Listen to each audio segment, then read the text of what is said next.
காவல் அதிகாரிகள் 35 பேரை பணியிட மாற்றம் செய்து தமிழக அரசு உத்தரவிட்டுள்ளது. இதுகுறித்து கூடுதல் தகவல்களை தலைமைச் செய்தியாளர் மகாலிங்கம் பொன்னுசாமியிடம் கேட்கலாம். மகாலிங்கம், எந்தெந்த காவல்துறை அதிகாரிகள் பணியிட மாற்றம் செய்யப்பட்டிருக்கிறார்கள்? தமிழகத்தினுடைய சட்ட ஒழுங்கு டிஜிபியாக யார் பதவியேற்க போகிறார்கள் என்று பரபரப்பாக பல தரப்பிலும் கேள்வி எழுந்த சூழ்நிலையில் தமிழகத்தில் தற்பொழுது 35 உயர் காவல்துறை அதிகாரிகளை தமிழக அரசு பணிமாற்றம் செய்திருக்கிறது. இந்த நகர்வில் பல்வேறு முக்கிய குறிப்புகள் இருப்பதை நாம் பார்க்கிறோம். குறிப்பாக சிலை கடத்தல் தடுப்பு பிரிவு ஐஜியாக இருந்து வந்த பொன் மாணிக்கவேல் தற்பொழுது ரயில்வே ஐஜியாக பணியிட மாற்றம் செய்யப்பட்டிருக்கிறார்.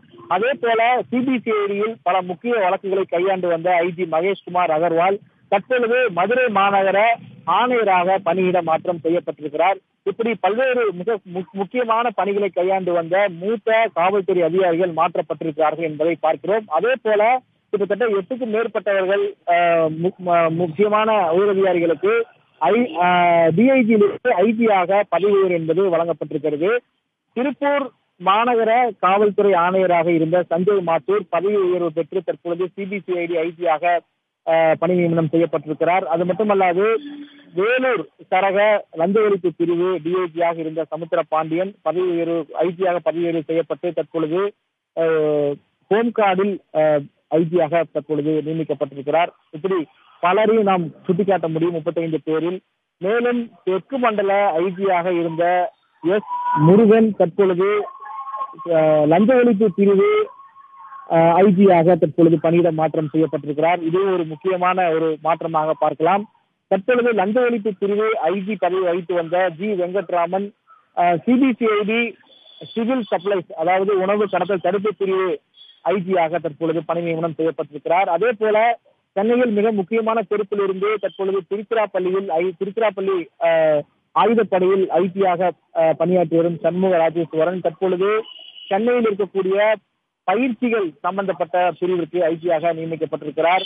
இப்படி பல முக்கியமான அதிகாரிகள் மாற்றப்பட்டிருக்கிறார்கள். பல ஆண்டு காலம் சிபிஐயில் பணியாற்றிய அருணாச்சலம் தற்பொழுது திருநெல்வேலி போக்குவரத்து கழகத்தில் லஞ்ச தடுப்பு பிரிவு ஐஜியாக இருந்தார். தற்பொழுது அவர் சென்னை இருக்கக்கூடிய கோஸ்டல் செக்யூரிட்டி குரூப் அதாவது கடலோர பாதுகாப்பு குழுமத்தினுடைய ஐஜியாக நியமிக்கப்பட்டிருக்கிறார்.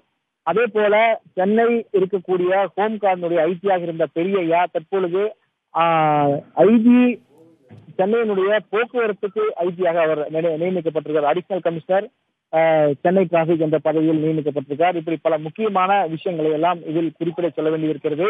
அதே போல மெரினாவில்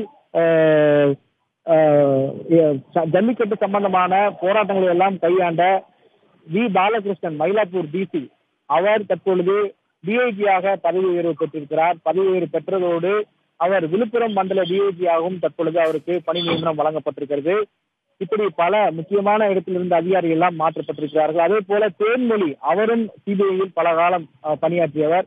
அவர் தற்பொழுது காத்திருப்பு பட்டியலில் இருந்தார். அவருக்கும் தற்பொழுது காஞ்சிபுரம் மண்டல ஐஜியாக பதவி உயர்வு என்பது வழங்கப்பட்டிருக்கிறது. அதே போல சிபிஐ மற்றும் எம்சிபி என்று சொல்லப்படக்கூடிய போதை தடுப்பு பிரிவில் பணியாற்றிய பிரேமானந்த் சின்ஹா அவர் தற்பொழுது வடசென்னை போக்குவரத்து ஆணையராக இருக்கிறார், கூடுதல் ஆணையராக இருக்கிறார். அவர் தற்பொழுது தென் சென்னைக்கு மாற்றப்பட்டிருக்கிறார். அதே போக்குவரத்துக்கு தென் சென்னைக்கு ஜாயிண்ட் கமிஷனராக இணை ஆணையராக மாற்றப்பட்டிருக்கிறார் என்பதையும் நாம் பார்க்கிறோம். மேலும் அந்த பதவியில் இருந்த பவானீஸ்வரி தற்பொழுது திருச்சிராப்பள்ளி டிஐஜியாக பணியிடம் மாற்றப்பட்டிருக்கிறார். ரயில்வேயினுடைய ஐஜியாக பணியாற்றி வந்த வனிதா தற்பொழுது வேலூர் மண்டல டிஐஜியாக பணியிட மாற்றம் செய்யப்பட்டிருக்கிறார். இப்படி பல மாற்றங்கள் இதில் தமிழக அரசு வெளியிட்டிருக்கக்கூடிய இந்த செய்தி குறிப்பில் சொல்லப்பட்டிருக்கிறது. எனவே இது ஒரு முக்கிய நகர்வாக பார்க்கலாம். ஏனென்றால் காவல்துறையை பொறுத்த வரைக்கும் காவல்துறையில் உயரதிகாரிகள் மாறும் பொழுது அதுக்கு தகுந்தால் போல முக்கியமான இடங்களில் இருக்கக்கூடிய அதிகாரிகளை மாற்றுவார்கள். பணி சிறப்பாக இருக்க வேண்டும், குழுவாக செயல்பட வேண்டும் என்ற நோக்கில் இந்த மாற்றம் இருக்கும் என எதிர்பார்க்கப்படுகிறது. மேலும் ஒரு குறிப்பிட்ட காலகட்டத்திற்கு மேல் பணியாற்றும் நபர்கள் எல்லாம் இன்னொரு இடத்துல இந்த இடத்துக்கு மாற்றுவதும் தொடர்ந்து நடைபெற்றுக் கொண்டிருக்கிறது. இன்னொரு மிக முக்கியமான விஷயம் இருக்கிறது. மணிமாறன் கருணாசாகர் ஐஜியாக இருந்தார், நவீனமயமாக்கல் பிரிவினுடைய ஐஜியாக இருந்தார். அவர் தற்பொழுது ஏடிஜிபியாக பதவி உயர்வு பெற்றிருக்கிறார். அவர் எஸ்டாப்ளிஷ்மெண்ட் என்று சொல்லப்படக்கூடிய காவல் நவீனமாக்கல் துறையினுடைய ஏடிஜிபியாக இருக்கிறார். அதே போல ஐஜியாக இருந்த ராஜீவ்குமார் அவரும் ஏடிஜிபியாக தற்பொழுது பதவி உயர்வு பெற்றிருக்கிறார். அவர் நவீனமயமாக்கலுடைய இன்னொரு ஏடிஜிபியாக அவர் தற்பொழுது பணி நியமனம் செய்யப்பட்டிருக்கிறார். இன்ஸ்பெக்டர் ஜெனரலாக இருந்த ஐஜியாக இருந்த அதாவது கடலோர பாதுகாப்பு குழுமத்தினுடைய ஐஜியாக இருந்த சந்தீப் ராய் ரத்தோர் அவரும் ஏடிஜிபியாக பதவி உயர்வு பெற்று தற்பொழுது ஈரோட்டில் இருக்கக்கூடிய சிறப்பு காவல் பிரிவிற்கு ஏடிஜிபியாக நியமிக்கப்பட்டிருக்கிறார். அபய்குமார் சிங், அதாவது இதற்கு முன்பு அபய்குமார் சிங் பல்வேறு முக்கிய பொறுப்புகளில் இருந்திருக்கிறார். சென்னை காவல் இருக்கட்டும் அல்லது முன்னணி பிரிவு ஐஜியாக பல்வேறு பொறுப்புகள் இருந்தார். அவர் தற்பொழுது ஐஜியாக இருந்து வருகிறார். சென்னை மாநகர போக்குவரத்து ஐஜியாக இருந்து வருகிறார். அவர் தற்பொழுது ஏடிஜிபியாக பதவி உயர்வு பெற்றிருக்கிறார். அவர் தற்பொழுது சென்னையில் இருக்கக்கூடிய செய்தித்தாள் பிரிவில் ஒரு முக்கிய பொறுப்பில், அதாவது ஏடிஜிபியாக தற்பொழுது நியமிக்கப்பட்டிருக்கிறார். காவல் அதிகாரிகள் 35 பேரை பணியிட மாற்றம் செய்து தமிழக அரசு உத்தரவிட்டிருக்கிறது. விரிவான தகவலை வழங்கியமைக்க நன்றி மகாலிங்கம்.